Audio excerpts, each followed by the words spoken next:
Então, ele não foi considerado um modelo atômico, esse tal de Demócritos, esse Leucipo.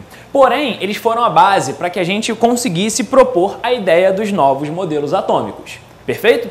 Então, 200 a.C., Demócritos e Leucipo, eles propuseram a primeira ideia de átomo, não, portanto, um modelo atômico. Mas eles já conseguiram trazer a ideia de que o átomo deveria ser a menor parte da matéria, e aquilo ali era indivisível. Então a gente já tem as informações necessárias para Demócrito e as informações necessárias para Leucipo.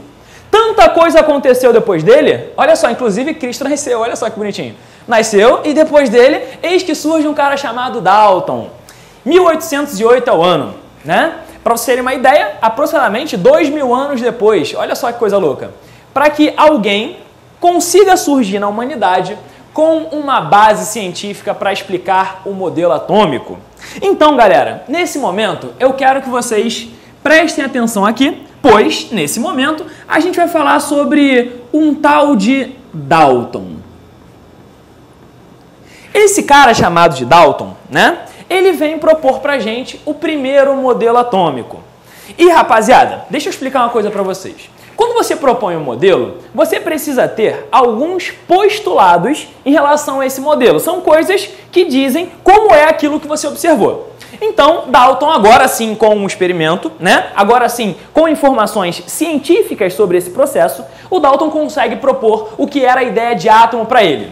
E aí, vamos tentar entender o que Dalton propõe no seu, que a gente vai chamar, primeiro modelo atômico. Então, galera, vamos tentar entender um pouco sobre a ideia de Dalton e o universo do átomo. Primeiro ponto importante que Dalton vem propor para a gente. De fato, toda a matéria que circunda a gente é formada por minúsculas partículas e essas partículas são chamadas de átomos. Átomos esses que são considerados indivisíveis.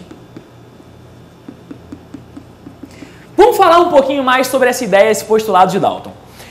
O Dalton, ele fala pra gente uma ideia, né, bem semelhante à ideia de Demócrito, bem semelhante à ideia de Leucipo, né? A ideia do átomo ser a menor parte da matéria e ser alguma coisa que é indivisível.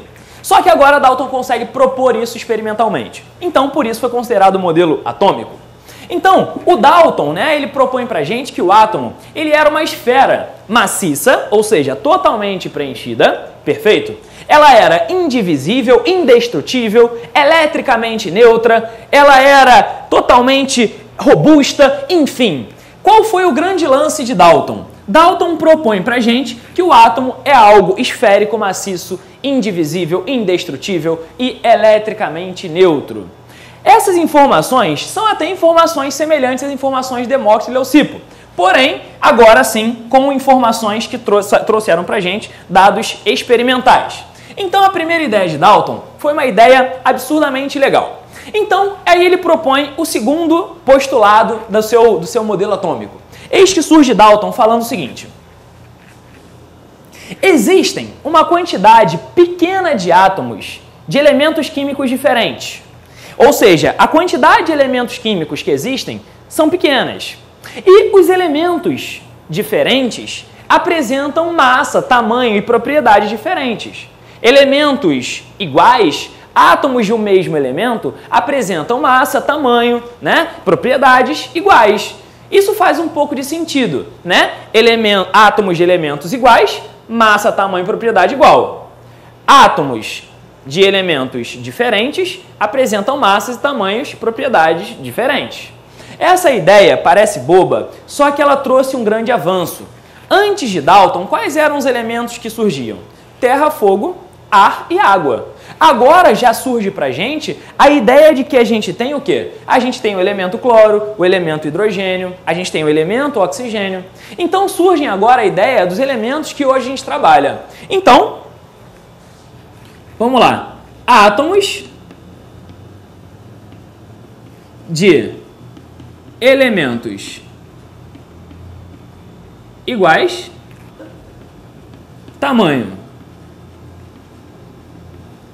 e propriedade igual ou iguais. Então, galera, essa ideia de átomo é muito interessante e muito importante para a gente. Então, até aqui, as informações foram interessantes.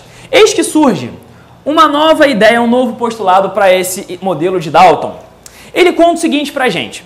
As substâncias compostas que nós estudamos, né, anteriormente, que nós estudamos no primeiro módulo, eram formadas, por ele, né, pela ideia dele, eram formadas por um negócio que ele chama de átomo composto. Olha só que coisa doida. Vocês provavelmente nunca tenham escutado essa ideia de átomo composto. Eis que surge Dalton dizendo que as substâncias compostas, que eram substâncias formadas de elementos químicos diferentes, elas eram formadas agora elas constituíam agora o que a gente vai chamar de átomo composto. Naquela época ainda não existia a ideia de molécula. E aí, meu aluno, eis que surge alguns problemas, né? Esses problemas serão futuramente, né, transformados em soluções. E aí qual foi o grande lance, galera? Dalton, com essa ideia de átomo composto, explica algumas coisas, porém, algumas leis ponderais, por exemplo, a lei de Gay-Lussac, não foi respondida pela lei de Dalton, por esse modelo de átomo composto. Então, esse modelo de átomo composto teve que ser transformado no modelo de molécula, que a gente vai falar um pouquinho mais à frente. Então, surge aqui a ideia de substâncias compostas serem formadas por átomos compostos. Então a gente vai usar esse nome de átomo composto, vai pensando que é molécula, porém a gente está falando sobre átomo composto, já que foi a nomenclatura utilizada por Dalton.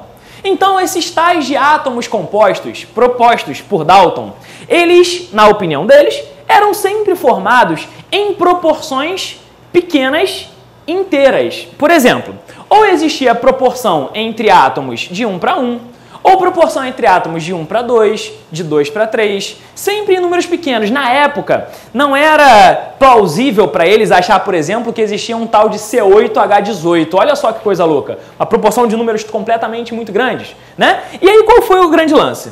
Esse cara chamado de Dalton disse que esses átomos compostos, né, eles constituem todas as matérias em combinações de átomos de números inteiros e sempre números pequenos. Ou seja, proporções de 1 para 1, proporções de 1 para 2, proporções de 2 para 3 e assim vai. Perfeito? E aí, o cara conta o seguinte pra gente. Por fim, né, e como último, né, postulado desse cara, ele vem falar o seguinte pra gente. Ele conta pra gente que, para que a gente possa formar todo tipo de matéria que existe, já que existem poucos tipos de elementos químicos, para que eu transforme uma matéria na outra, eu preciso fazer uma tal de reação química. E essa reação química, ela consiste numa reorganização de átomos. Ou seja, átomos são mudados de posição dentro de uma reação química. Ah, então beleza. Como último postulado, as matérias são formadas a partir de novos rearranjos de átomos, perfeito? Então, por fim, como último postulado, ele fala sobre rearranjo de átomos. Em reações químicas, os átomos vão pura e simplesmente mudando de posição, vão trocando de posição e aí você consegue formar novas e todas as matérias, né, todos os materiais que existem na nossa atmosfera, no nosso ambiente. Perfeito?